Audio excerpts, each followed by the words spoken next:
Pemirsa, transportasi memegang peranan penting terutama dalam hal pertumbuhan perekonomian khususnya di perkotaan. Hal tersebut dikarenakan transportasi berhubungan dengan kegiatan-kegiatan seperti produksi, konsumsi, dan juga distribusi. Pemerintah perlu mengedepankan pentingnya transportasi untuk memperlancar kegiatan perekonomian.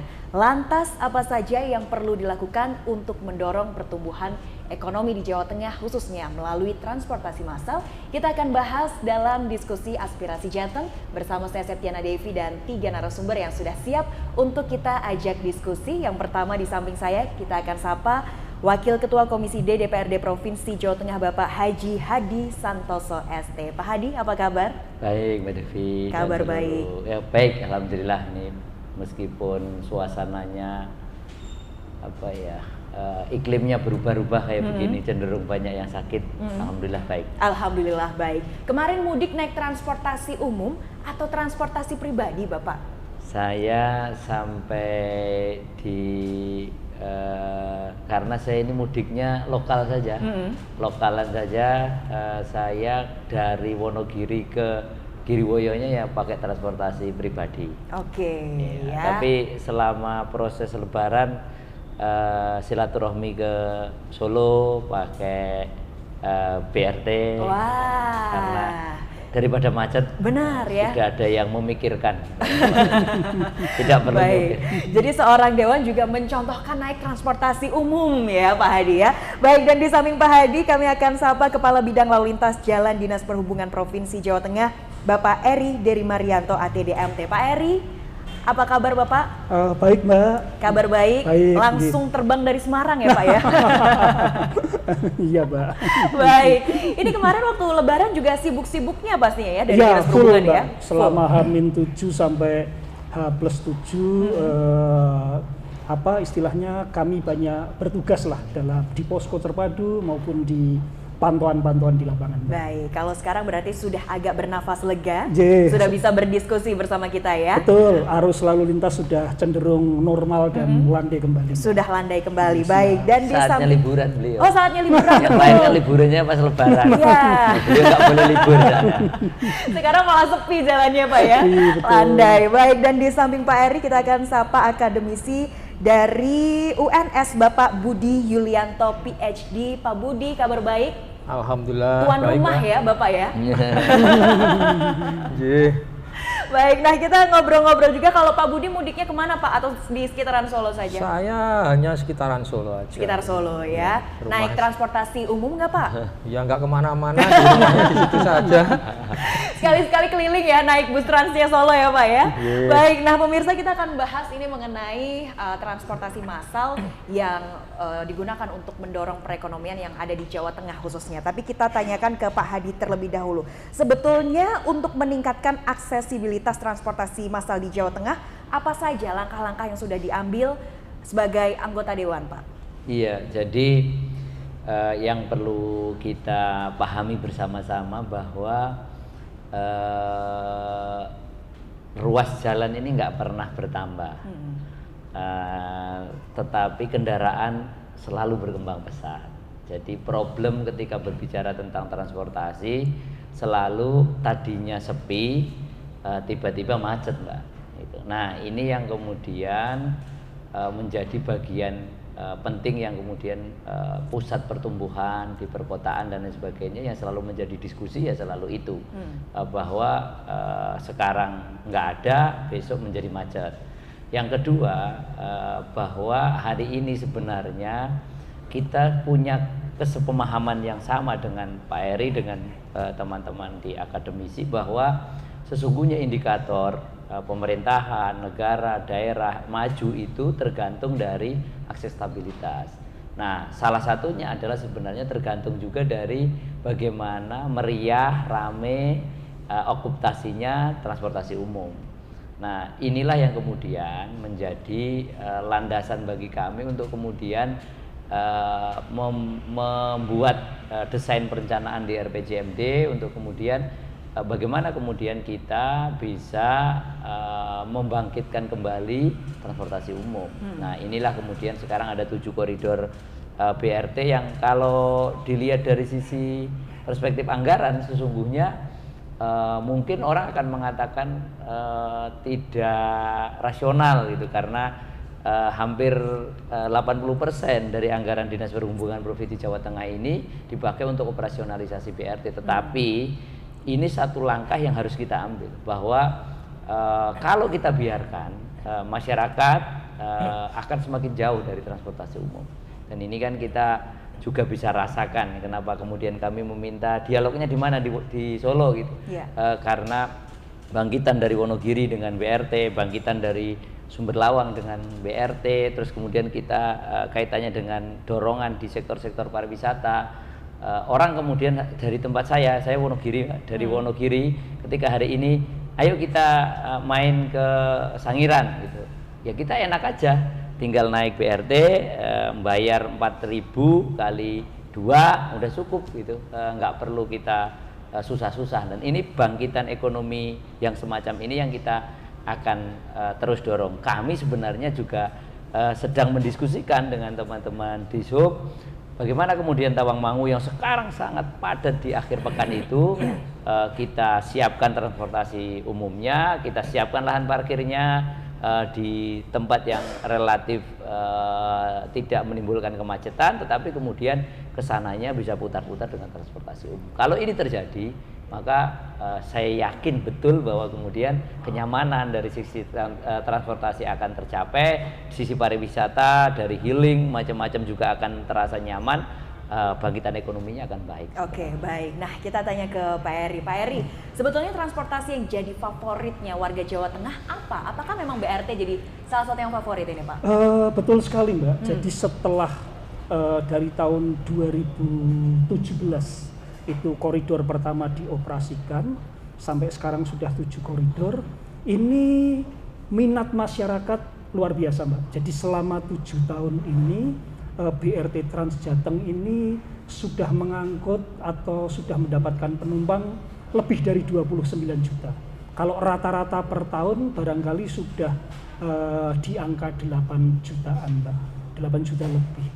Itu artinya bahwa ternyata BRT itu sangat diminati masyarakat Jawa Tengah, dan banyak kabupaten-kabupaten yang lain ataupun wilayah-wilayah aglomerasi yang lain itu juga sangat mengharapkan adanya BRT ini.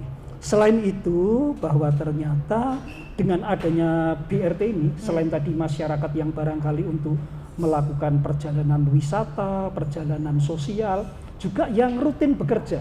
Dari masyarakat yang rutin bekerja ini, Mbak, mereka mampu menghemat rata-rata pengeluaran dari sektor transportasi lebih dari 100.000 lebih. Bandingkan atau apabila dikalikan dengan total penumpang yang sudah diangkut. Jadi penghematan ini sangat-sangat luar biasa, dan saat ini menjadi pilihan, salah satu jadi pilihan primadonanya ya. Betul, Mbak. Betul sekali, Mbak. Oke, nah ini kan juga sebagai akses dari satu kota ke kota lainnya, termasuk kota-kota penyangga ya yang ada di sekitar kota utama ya. Betul. Jadi harapan kita memang di kota-kota yang jadi kota utama ini bisa bisa menghubungkan dengan kota-kota yang di sekitarnya.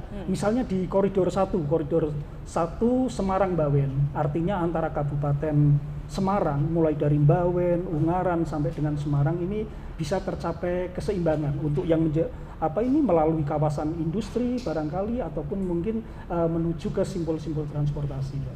Baik, itu ya. Jadi menarik ya, ternyata transportasi massal yang telah disediakan oleh pemerintah khususnya dari Provinsi Jawa Tengah sangat-sangat membantu. Nah, apakah memang ini sudah sejalan dengan hasil survei yang mungkin dilakukan oleh akademisi Bapak dengan pertumbuhan ekonomi yang ada juga?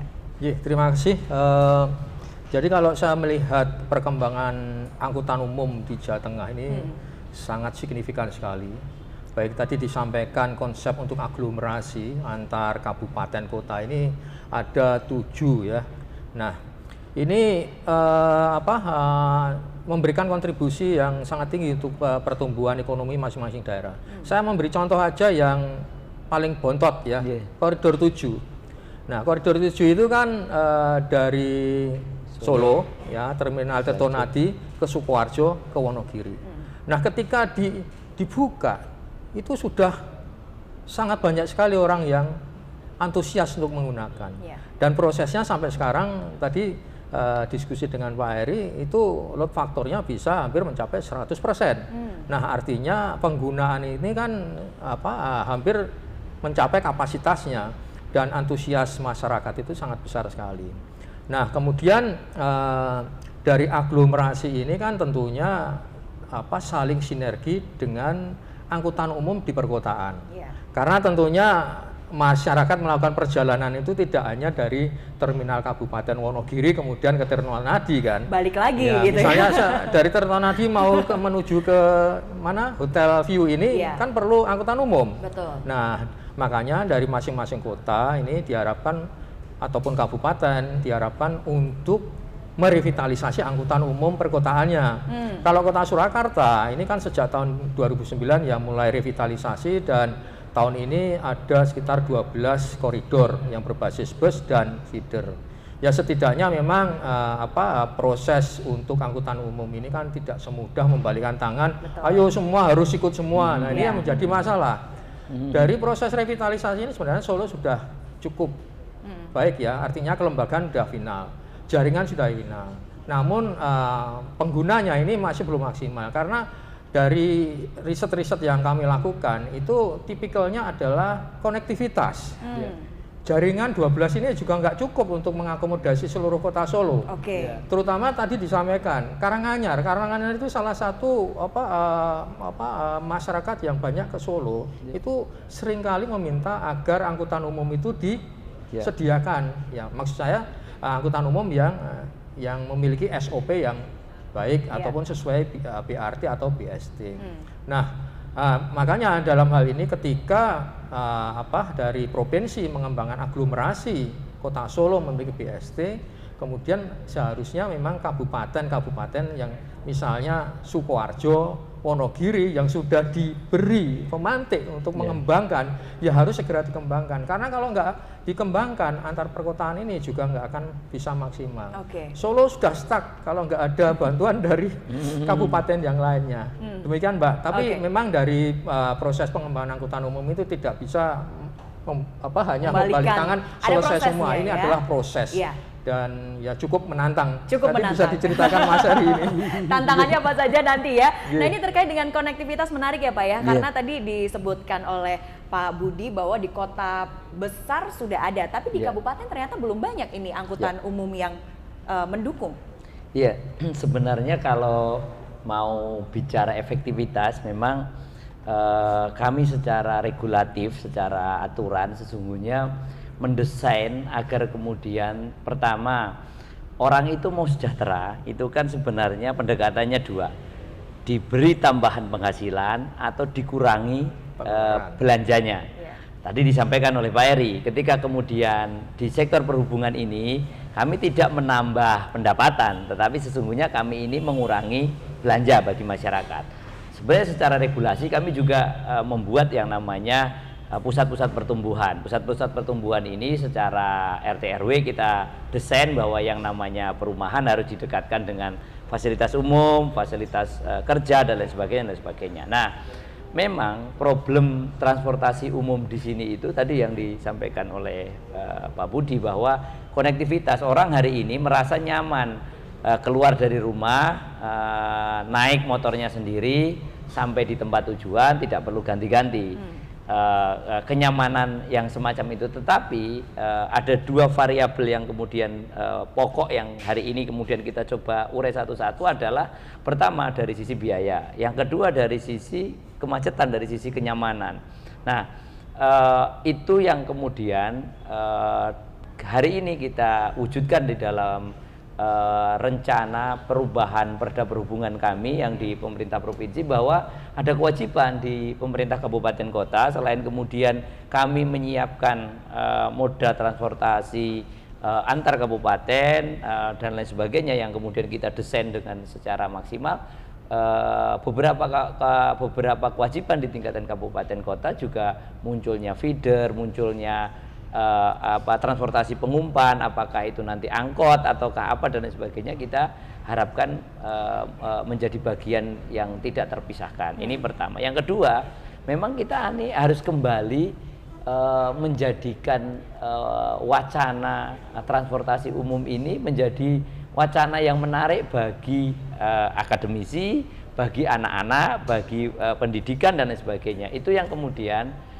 kita coba terus konstruksi bahwa persepsinya kalau naik transportasi umum itu pengap, sumuh, terus macet, antri ini suwe dan lain sebagainya. Itu yang sekarang ini kita coba selesaikan terlebih dahulu. Jadi anak-anak wisata edukasinya, kenapa kemudian di sini ada lewat Batara Kesna, ada macam-macam, itu sebenarnya kita ingin memantik bahwa yuk loh kita tengok sedikit transportasi umum kita itu ya tidak seperti dulu, tidak jadul seperti dulu, sudah canggih lah. Oke, bener nggak Pak Heri, transportasi kita sekarang sudah tidak jadul, jadi stigma di masyarakat kalau naik transportasi umum pasti kalau udah sampai tempat tujuan lepek nanti rambutnya, gimana Pak Heri? Mungkin tidak semua Mbak, jadi kita mulai dari konsep BRT. Jadi yang pertama bahwa dari konsep BRT ini kita yang pasti adalah terkait dengan kepastian waktu. Kepastian waktu, istilahnya itu keteraturan, jadwalnya pasti. Kemudian di dalamnya juga nyaman dan aman. Salah satu yang dikatakan aman apabila sampai dengan saat ini Mbak, barangnya ketinggalan pasti kembali. Itu sampai kalau tidak salah ini. ada CCTV-nya juga ya Pak ya? Ya, ada CCTV-nya. Kemudian selalu dari kru kami sudah kita sampaikan bahwa selalu barang kehilangan pasti kembali. Yang kedua, menyambung yang tadi disampaikan Pak Hadi, kita untuk 7 koridor ini juga ada yang namanya EduTrip. EduTrip barangkali untuk anak-anak usia dini, TK, SD, itu kita bisa lakukan EduTrip misalnya untuk koridor Solo sampai Sangiran.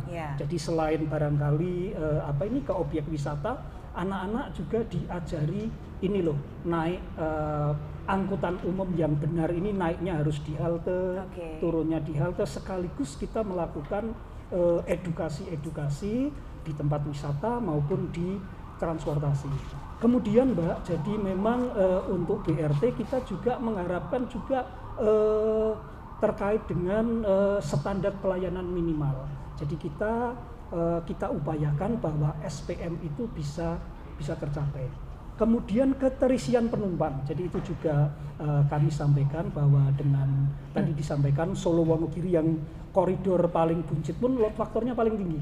Yang paling rendah di kami 70% itu Solo Sangiran, itu 70%. Menurut kami pun itu juga sudah baik, cukup tinggi. Kemudian yang lain-lain antara 70 sampai dengan 93%. Jadi artinya bahwa ke depan transportasi kami atau yang saat ini dirintis oleh BRT Transjateng itu relatif lebih baik dengan keminatan masyarakat, kemudian juga dari sisi keteraturan dan sebagainya, Mbak. Semakin ke depan semakin lebih baik lagi. Semakin lebih baik. Apalagi tadi ada kepastian waktu, itu yang selalu jadi jaminan kalau nggak macet gitu ya. Harapannya tepat waktu nyampainya. Betul Mbak, jadi masyarakat sekarang di halte lebih baik menunggu BRT 10 menit daripada nanti naik yang lain, ternyata di perjalanan juga barangkali mereka masih ngetem dan sebagainya. Baik. Nanti kita akan lanjutkan obrolan diskusi kita, pemirsa tetaplah bersama kami dalam Aspirasi Jateng.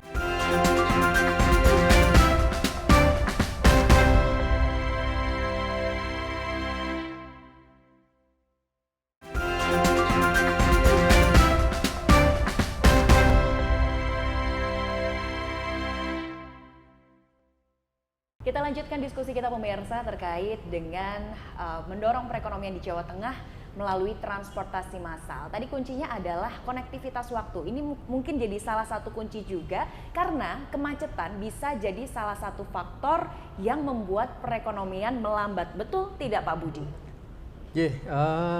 Memang kemacetan itu momok ya bagi kita semua. Karena kemacetan itu akan berpengaruh pada waktu tempuh. Nah, kemudian juga berpengaruh pada biaya dari tundaan yang ada. Jadi dari segi transportasi Ya, rekayasa lalu lintas dan manajemen lalu lintas itu fokusnya bagaimana mengurai kemacetan-kemacetan yang ada di ruas jalan dan terutama di persimpangan.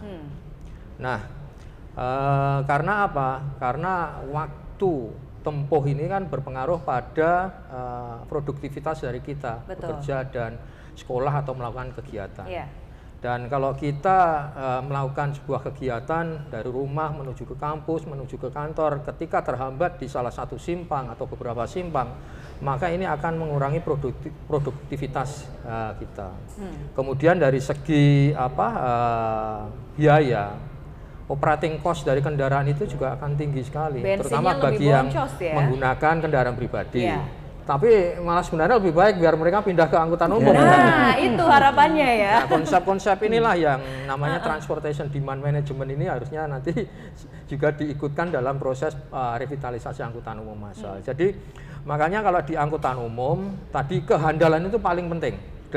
Karena orang akan memilih kalau saya dari sini ke sana jelas 1 jam saya akan lebih senang. Makanya salah satu moda yang paling disuka masyarakat adalah kereta api. Karena apa? Jalurnya udah pasti ya, jalur Pak, ya? pasti dan tidak ada hambatan. Ya, terutama di simpang-simpang nggak ada perlintasan sepeda, nggak ada kereta api berhenti. Nah, itu adalah konsep. Ya, nah, kemudian kalau angkutan umum memang ini adalah sebuah proses. Ada pelayanan. Kemudian nanti akan juga ditingkatkan juga di persimpangan-persimpangan apakah mendapatkan prioritas di persimpangan. Tapi itu harus dipikirkan dengan masa. Kemudian kalau kita berbicara di Jakarta ada namanya Transjakarta. Itu kan levelnya level lebih tinggi lagi. Artinya angkutan umum tidak mix dengan kendaraan yang lain. Dia memiliki jalur khusus. Ya. Contoh di Solo. Ini adalah satu-satunya kota di Indonesia memiliki kontraflow. Dulu konsepnya yaitu adalah bagaimana untuk memberikan aksesibilitas bagi masyarakat dari timur ke barat. Karena kan dulu satu arah. Nah, kemudian ada kontraflow dan kontraflow itu juga memberikan tadi kehandalan dari angkutan umum Batik Solo Trans, sehingga dengan demikian akan mengenerate orang mau berpindah ke angkutan umum. Gitu, Mbak. Oke, baik. Jadi ini ya, aksesibilitas jadi satu kunci juga gitu. Karena berbicara tentang akses ini bagaimana untuk jalan-jalan di Jawa Tengah, apakah sudah memungkinkan ini Pak untuk semuanya memang lancar, aman, tidak ada yang mungkin berlubang atau jalannya terlalu sempit ketika dilewati oleh transportasi umum? Jadi selain perda tentang perhubungan yang di dalamnya kita memasukkan transportasi umum itu, kami juga di pemerintah provinsi sebenarnya sudah punya namanya Perda 6 2017 tentang standarisasi jalan provinsi. Jadi kita sudah punya bahwa yang namanya jalan kalau di pendidikan atau di dinas itu ada kolektor, ada primer, ada macam-macam. Tetapi prinsipnya kita sampaikan begini, kalau kemudian dengan yang namanya jalan itu kemudian kita punya standar lebarnya minimal 7. Terus kemudian tingkat kehalusannya bisa dipakai 40 sampai minimal 40 km per jam itu kecepatannya. Artinya dari sisi-sisi itu sebenarnya kita sudah atur secara baik sebenarnya terkait dengan konteks di Jawa Tengah. Sekali lagi kami perlu sampaikan bahwa berpindahnya masyarakat dari transportasi pribadi ke transportasi umum ini menunggu waktu saja. Semakin dibiarkan, maka kita akan mengalami satu titik, satu kondisi bahwa kita harus mengalami seperti Jakarta, bermacet-macet, berjam-jam di jalan, menghabiskan waktu, menghabiskan segala sesuatu, baru kemudian kita sadar harus kita pindah ke sampai transportasi umum di Jakarta juga umpek-umpekan juga Pak, saking banyaknya yang make ya. Sekarang kan kemudian ketika kemudian transportasi Transjakartanya baik, kemudian jadi ributnya umpek-umpekannya di transportasi umum. Tetapi ya faktualnya begitu, makanya saya selalu sampaikan bahwa kita memang di Jawa Tengah ini mencoba untuk tidak nututi layangan pedot gitu. Artinya di mana titik perkembangan kita akan kejar. Makanya salah satu poin yang kemudian kita tekankan adalah bagaimana kemudian ini menjadi satu kunci pertumbuhan ekonomi. Salah satunya selain kemudian tadi untuk mengurangi belanja rutin, juga terkait dengan tumbuhnya di sektor-sektor pariwisata. Kami sampaikan begini, di Semarang, dari Semarang itu sebelum muncul tol dan kemudian proses perbaikan sistem transportasinya ke Tawangmangu, itu sebagian besar orang Semarang itu pikniknya ke Jogja. Ya. Tetapi hari ini kalau di prosentase 80% masyarakat Semarang itu pingin pikniknya ke Tawangmangu. Kenapa? Karena berangkat dari Semarang jam 6 pagi sampai di Semarang lagi jam 7 malam udah sampai di Semarang. Itu sudah puas sekali.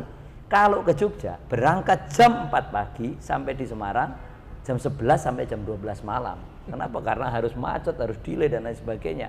Nah, ini yang kemudian ternyata setelah kemudian ekonomi Tawangmangu meroket, ternyata macet. Nah, maka kemudian sudah mulai kita dorong, mulai kita kaji bagaimana kalau kemudian kita hentikan di terminal mana, misal apakah di terminal Karangpandan atau di mana, untuk kemudian nanti kita koneksikan dengan sistem transportasi umum. Ini yang harus kita desain aspek perencanaannya, bahwa ini harus implementatif terkait dengan potensi ekonomi. Kalau tadi disebut Wonosobo, Dieng misalkan, kita sudah coba, orang ke Dieng itu males. Kenapa? Karena jauh, nggak related, mau wisatanya cuman setengah jam, macetnya berjam-jam. Makanya kemudian kita tembus dari Batang menuju ke di exit tol Batang, kita ambil menjadi jalan provinsi sampai di tingkat ke Wonosobo. Kalau ini kemudian nanti baik, maka kemudian di sistem di atasnya pasti kita akan harus atur, karena yang namanya pegunungan pasti ruang jalannya sempit. Iya, kita harus atur. Belum lagi kalau longsor juga itu PR-nya ya Pak ya. Nah, Betul. ini kalau misalnya tadi sudah oke aksesibilitasnya, kemudian apakah ini nantinya juga akan mengundang investor untuk bisa berinvestasi Pak di Jawa Tengah untuk perekonomian ke depan? Di sistem transportasi lancar pasti. Makanya kami ngejar-ngejar Pak Eri, Bu Rita, Pak Kepala Dinas, itu kami sampaikan bahwa sekarang ini ada namanya kawasan industri Kendal, terus kemudian kawasan industri Batang Terpadu. Kalau kemarin pada saat kita menyusun koridor Semarang Kendal, awalnya kita berpikir Kendal sebagai penyangga Kota Semarang, maka kemudian bangkitannya ada di Kendal, sebenarnya tujuannya ada di Kota Semarang. Sekarang hari ini ininya berbalik. Kenapa? Karena Kendal dan Batang itu di situ ada gula bernama kawasan industri, maka orangnya dari perbatasan Semarang transportasinya ke barat.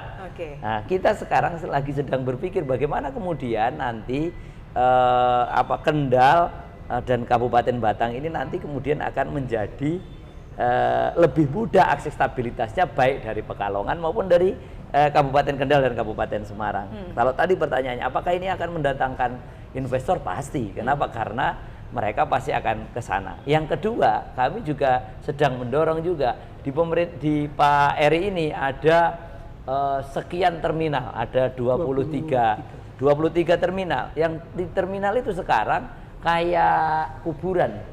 Sepi sekali. Bagaimana kemudian kita akan mendorong bangkitnya transportasi umum ketika kemudian titik-titik itu kemudian tidak bisa menjadi magnet orang ke sana. Selain kemudian konektivitas, maka kemudian kita juga akan berpikir bagaimana kemudian multi use di masing-masing terminal kita bisa gunakan, kita bisa manfaatkan untuk pusat-pusat kegiatan yang kemudian itu bisa menimbulkan tadi dampak kalau bicara ekonomi ya? Dampak ekonomi. Oke, baik. Menarik Pak Eri, terminalnya sepi kayak kuburan katanya. Apa kabar pedagang yang ada di sana? Karena di terminal pun kan juga ada perekonomian yang berjalan di sana ya? Ya, betul Mbak. Jadi kami memang masih terus berupaya dari 23 terminal ini Mbak. Kemudian satu yang di Kutoarjo. Yang di Kutoarjo ini juga BRT-nya sudah masuk. Itu juga sudah mulai tumbuh lah. Jadi selain untuk sektor untuk transportasi, itu juga UMKM-nya juga berkembang. Kemudian Tawangmangu yang tadi disampaikan oleh Pak Hadi. Tawangmangu ini kan juga terminal tipe B milik kita. Itu selain sebagai terminal untuk angkutan umum, itu juga menjadi terminal untuk wisata. Banyak wisatawan barangkali yang membutuhkan tempat parkir, berhenti dan sebagainya. Nah, barangkali itu nanti juga bisa kita kembangkan lagi apabila nanti BRT atau feeder atau apa bisa sampai ke tempat wisata di Tawangmangu. Untuk terminal-terminal yang lain, Mbak, di terminal tipe B yang lain, ini kami juga sedang upayakan. Jadi bukan hanya dari kunjungan atau kedatangan bis, tapi juga paling tidak dari kunjungan orang. Jadi kita kembangkan misalnya tadi pertokoannya, kemudian UMKM-nya, kemudian kita juga kembangkan lagi barangkali nanti baliho untuk iklan dan sebagainya. Jadi kita harapkan nanti itu juga selain fungsi transportasi, ada fungsi-fungsi yang lain dari terminal tipe B. Jadi harapan kita nanti itu bisa kita kembangkan. Selain barangkali itu juga mendukung untuk konsep pelayanan angkutan umum yang kita padukan dengan angkutan-angkutan lokal yang ada di kabupaten kota. Artinya bahwa simbol-simbol transportasi khususnya terminal tipe B di Jawa Tengah itu nanti bisa kita kembangkan lagi. Ya ini bertahap karena sebelumnya terminal tipe B kan milik kabupaten kota. Jadi mungkin ada tahapan-tahapan yang kami lakukan, Mbak. Oke, tahapan-tahapannya perlu dilakukan tapi prosesnya bertahap. Nah, Bapak Budi, bagaimana melihat inovasi yang nantinya akan berjalan ini dari Dinas Perhubungan? Tadi banyak diceritakan ya terkait dengan bagaimana pengembangan angkutan umum di Jawa Tengah ya. Tadi beberapa permasalahan-permasalahan seperti pusat-pusat bangkitan dan tarikan gitu ya. Nah, di bidang pariwisata khususnya tadi di Tawangmangu itu kan memang menjadi daya tarik yang sangat tinggi sekali.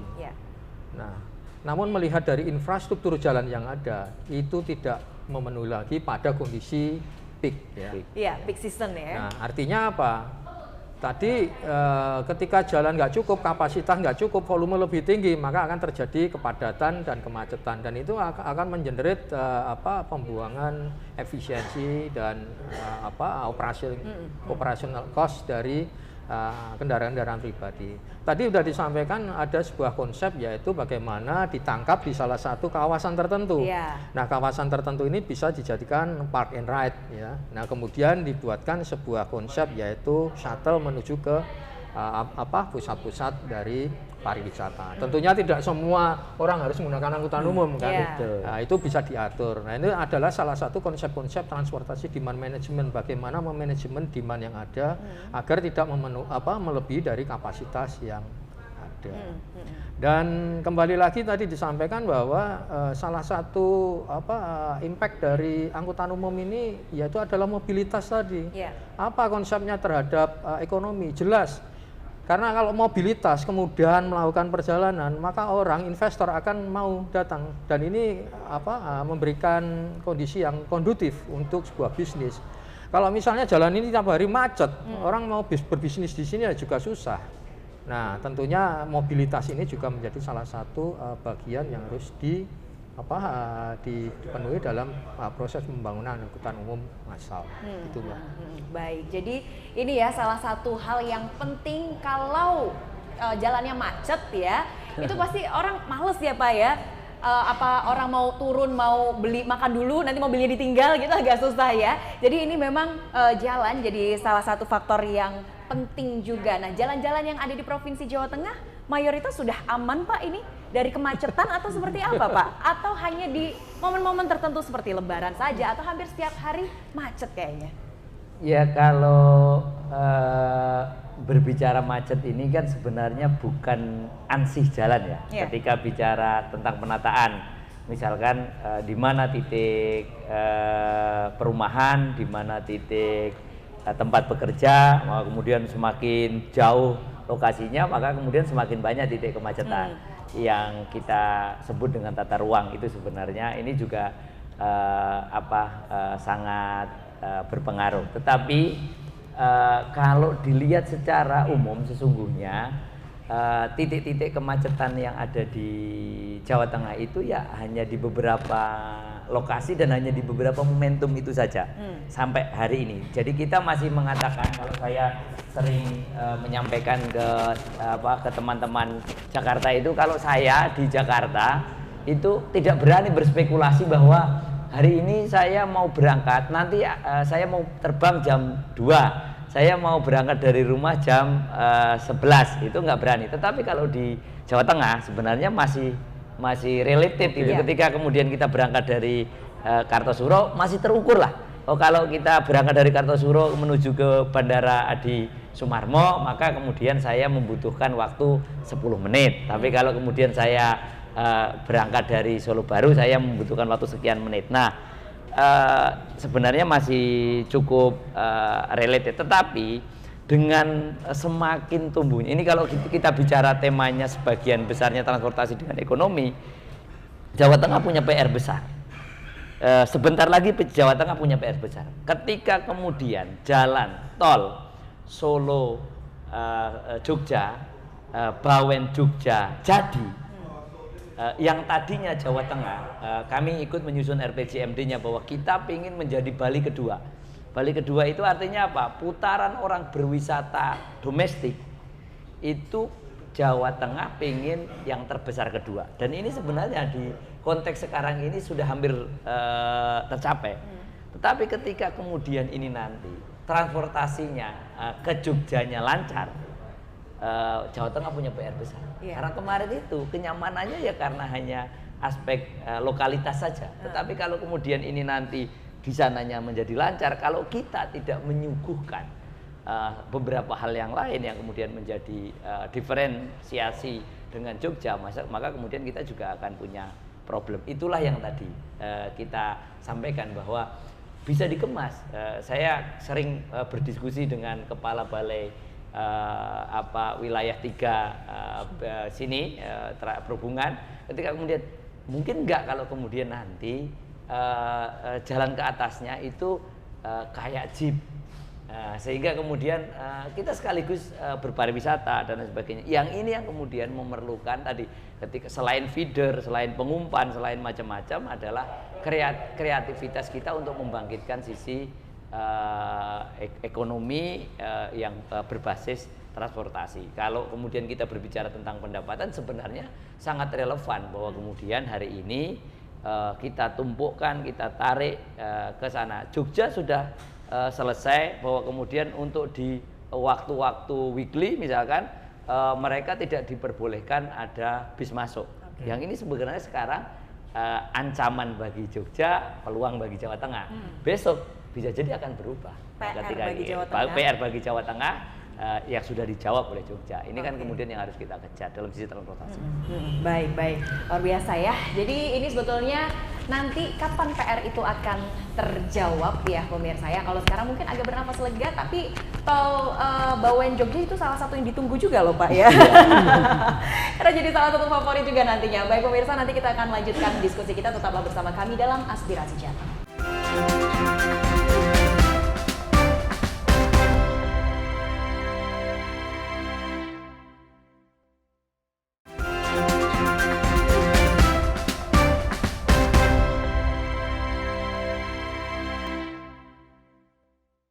Kembali lagi dalam diskusi Aspirasi Jateng pemirsa, dan kita masih diskusikan mengenai transportasi massal yang semakin kesini menjadi salah satu transportasi primadona ya, kata Pak Hadi.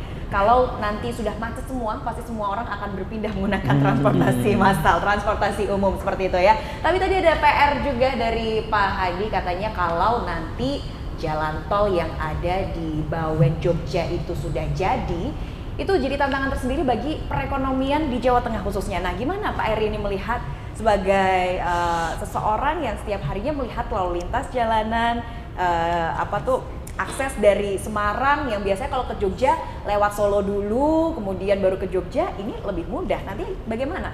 Jadi di satu sisi Mbak, jadi tentunya setelah akses dari Bawen ke Jogja ini lancar, itu barangkali masyarakat yang menggunakan transportasi itu lebih pas kepastian waktunya.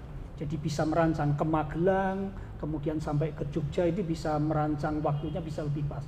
Tapi di sisi yang lain barangkali itu juga selain kemudahan-kemudahan itu juga menjadi tantangan tersendiri, terutama untuk sektor-sektor yang lain. Kami melihat bahwa nanti meskipun juga ada aksesibilitas dengan adanya jalan tol, paling tidak kita juga mengembangkan transportasi umum yang lain. Kami mengambil contoh, meskipun ada kemudahan barangkali dari Semarang ke Jogja lewat Bawen, tapi di sisi yang lain kita juga mampu nanti akan mengembangkan transportasi umum di sekitar Magelang, Purworejo sampai ke perbatasan Bandara New Jogja International Airport barangkali. Yang juga harus kita dorong adalah pengembangan-pengembangan di Kabupaten Purworejo yang kita harapkan juga nanti tumbuh. Artinya nanti koridor 4 yang sekarang ada dari mana ini Purworejo sampai dengan Borobudur itu juga nanti bisa dikembangkan. Artinya meskipun barangkali ada akses dari Bawen ke Jogja, kami dari yang sekarang saat ini pun juga bisa kita kembangkan. Paling tidak nanti tantangan kita ke depan, perekonomian di sekitar Purworejo, Magelang itu juga bisa semakin tumbuh. Jadi kami juga nanti kita rancang kembali atau kita rencanakan kembali, paling tidak untuk transportasi umum yang lain. Bukan cuma BRT Mbak, barangkali nanti untuk angkutan antar jemputnya atau angkutan AKDP-nya antar kota dalam provinsi maupun yang nanti antar provinsi dari Semarang ke Jogja. Yang kita harapkan nanti konektivitas tersebut juga bisa mendorong sektor-sektor yang lain. Salah satunya adalah sektor pariwisata. Banyak saat ini Mbak pertanyaan yang masih sulit kita jawab. Misalnya ada pertanyaan di media sosial kami. Kami ingin ke Borobudur naik angkutan umum. Kami harus naik apa? Jam berapa? Kita masih sulit sekali untuk menjawab seperti itu. Barangkali nanti dengan adanya akses tadi, kita coba angkutan antar kotanya juga bisa. Jadi mulai berangkat dari Semarang misalnya, dari Mangkang atau dari Penggaron jam sekian, bisa berhenti di Palbapang barangkali, kemudian ke Borobudur bisa jam sekian. Itu yang kita coba nanti kembangkan. Kami masih sulit menjawab dua pertanyaan. Kendieng naik angkutan umum, kami berangkat jam berapa Pak? Sama ke Borobudur Pak? Di media sosial seringkali. Nah, barangkali nanti itu tadi. Salah satunya nanti Bawen Jogja sudah nyambung, kita coba kembangkan barangkali untuk tidak harus BRT Mbak. Jadi angkutan antar jemput bisa, angkutan AKDP bisa dan sebagainya. Kita bisa menjawab pertanyaan. Belum lagi kalau pertanyaan tarifnya berapa. Nah, ini butuh kepastian lagi Mbak. Jadi memang ini ada sektor yang lain. Ya kita cobalah. Jadi kita harapkan itu juga Bawen Jogja merupakan peluang kita bisa menumbuhkan sektor-sektor yang lain juga termasuk di wilayah Kabupaten Purworejo maupun Kabupaten Magelang. Oke, kapan tuh Pak? Mungkin udah ditunggu juga. Kalau tanya tarifnya berapa, armadanya aja belum ada. Ya itu jadi kita coba Mbak, paling tidak kita juga sangat mengharapkan nanti kita punya angkutan misalnya dari Semarang ke Semarang, Magelang sampai Jogja. Kita kalau dulu istilahnya apa itu Mbak? Patas ya. Kalau kita sekarang istilahnya adalah angkutan non ekonomi. Nanti kita coba angkutan non ekonomi tarifnya berapa. Sekarang ini kan juga sulit sekali Mbak. Dari Semarang ke Jogja mau naik angkutan umum. Nanti barangkali setelah adanya jalan tol Bawen Jogja kita bisa. Nanti akan dihitung Mbak.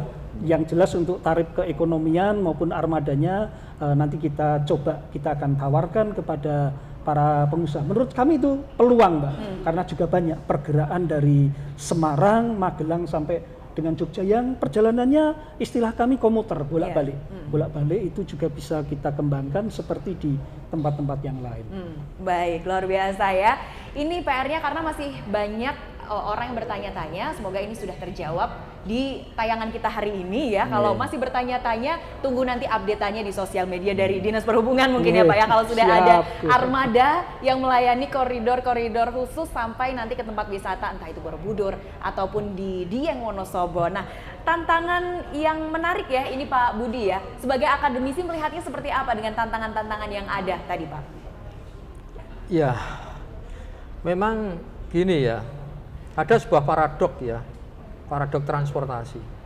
Semakin tinggi perekonomian kota, maka semakin tinggi aksesibilitas ke pekerjaan, pendidikan, kemudian utilitas, dan lain sebagainya. Tapi faktor transportasi akan memburuk. Nah ini menjadi tantangan. Oke. Ya. Kemudian dalam proses pengembangan sistem transportasi perkotaan ada dua konsep. Konsep pertama adalah kapasitas.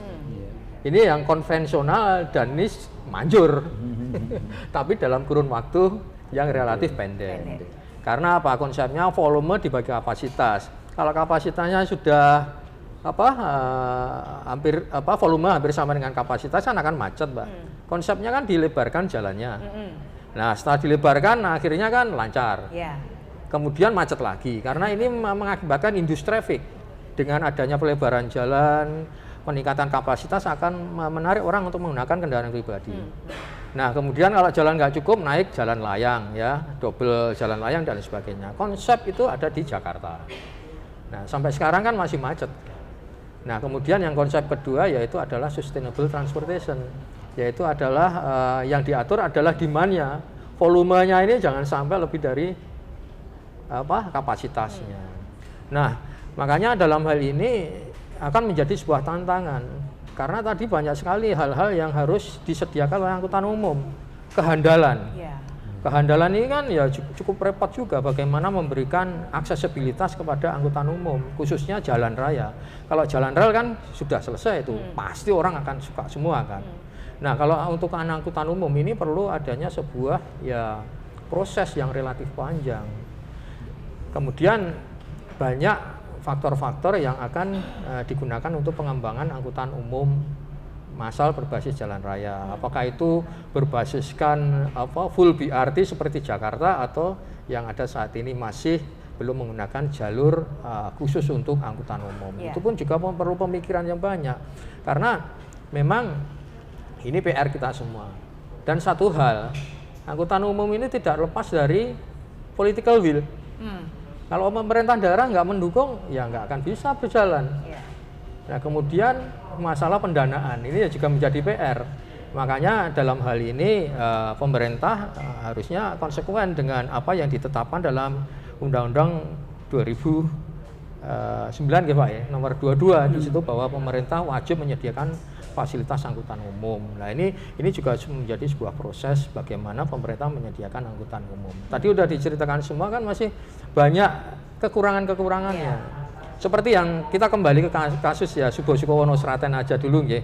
Jadi karena saya pahamnya di situ. Konsepnya kan, ya seperti ini kan konsepnya sebenarnya bagus kan. RPJMD sudah menyediakan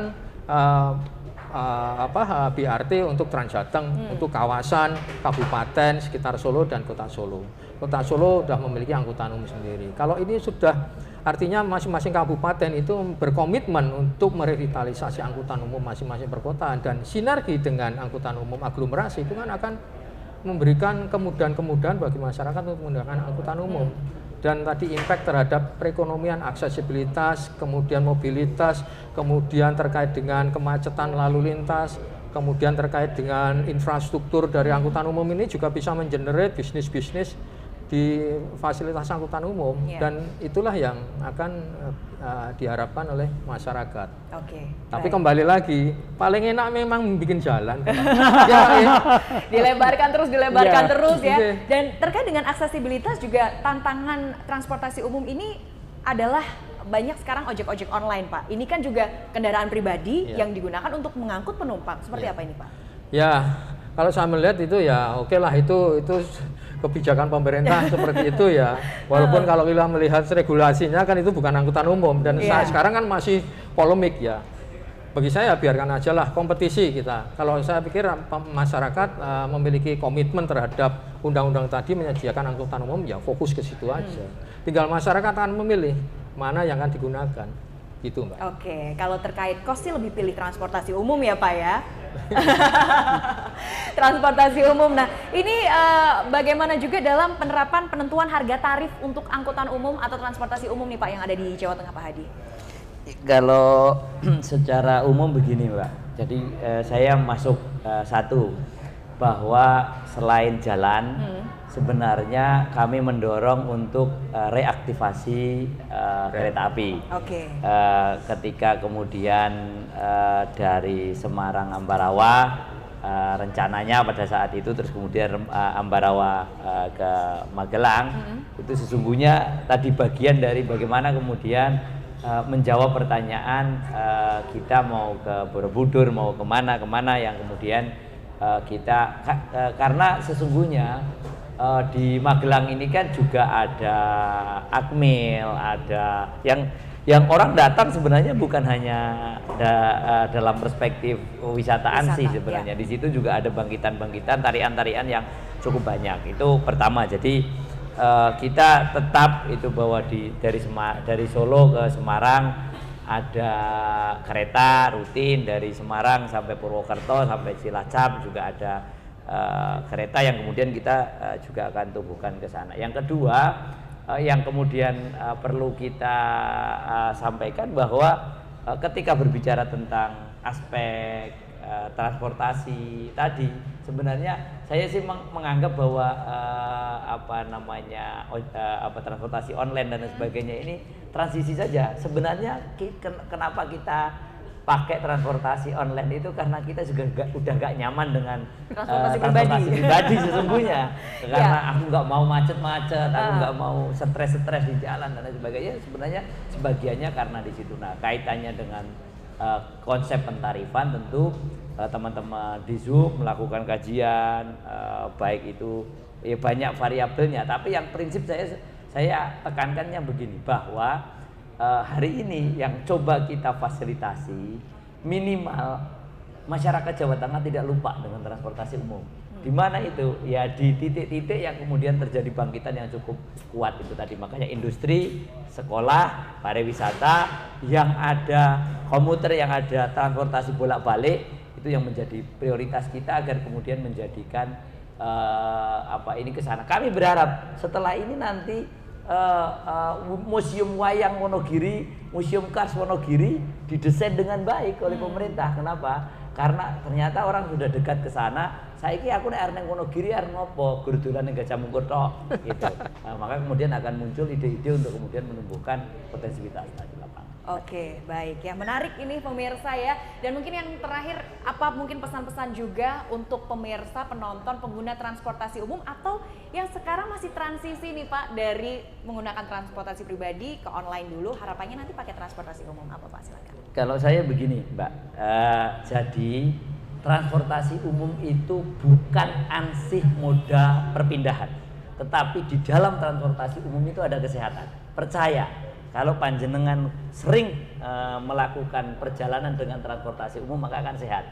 Karena harus turun dari mobil, pindah ke mobil yang lain. Berbeda dengan ketika kita dari rumah sekrek, masuk, tidak ada pergerakan. Di luar negeri sesungguhnya kunci kesehatannya salah satunya adalah dengan konsumsi transportasi umum. Oke, baik. Jadi salah satu kunci sehat juga ya itu ya menggunakan transportasi umum, karena di dalam pun juga happy pasti ya ketika menikmati perjalanan dengan menggunakan transportasi umum. Dari Pak Eri yang terakhir silakan. Jadi kami sangat mengharapkan ayo gunakan angkutan umum. Satu, bahwa dari sisi tarif kami memberikan subsidi atau tarif yang lebih murah untuk pelajar, buruh, veteran. Kemudian tarif yang diterapkan untuk penumpang umum pun juga relatif lebih murah daripada tarif keekonomian. Jadi ayo gunakan angkutan umum. Selain itu ada kepastian yang tadi kami sudah sampaikan. Ada aplikasi Si Anteng, itu nanti kita nunggu berapa menit, kemudian pembayarannya non tunai juga bisa. Bisa dipantau nggak Pak itu bisa, sampai mana? Sampai mana bisa, di aplikasi Si Anteng itu juga bisa. kita nunggu 10 menit atau 15 menit atau berapa menit lagi akan nyampe atau sedang sampai di halte mana. Jadi memang harapan kita, ayo gunakan angkutan umum. Selain tadi yang disampaikan Pak Hadi sehat, juga ayo gunakan angkutan umum itu relatif lebih murah. Oke, sehat di kantong berarti ya. Oke, dari Pak Budi, silakan Bapak. Menarik. Tadi yang disampaikan angkutan umum itu memberikan kontribusi pada kesehatan ya, karena konsepnya ada first mile, last mile. Jadi dari rumah menuju ke halte, halte ke angkutan umum, kemudian halte menuju ke kampus dan sebagainya. Itu salah satu hal yang memang menjadi salah satu keuntungan dari angkutan umum. Kalau saya berharap saja bahwa RPJMD yang berikutnya Jawa Tengah itu masih mempertahankan 7 koridor dan menambah lagi di kabupaten-kabupaten yang lainnya. Dan tentunya bagi kabupaten yang sudah dilewati oleh Trans Jateng, mohon untuk bisa mengembangkan transportasi perkotaannya sehingga bisa terkoneksi antara perkotaan di kabupaten satu dan lainnya dan juga aglomerasi dari Trans Jateng ini. Karena pada intinya bahwa kita hidup ini juga tergantung dari lingkungan. Lingkungan ini tergantung dari salah satunya adalah transportasi. Semakin tinggi transportasi, semakin banyak kemacetan, semakin tinggi polusi, maka akan mempengaruhi global warming.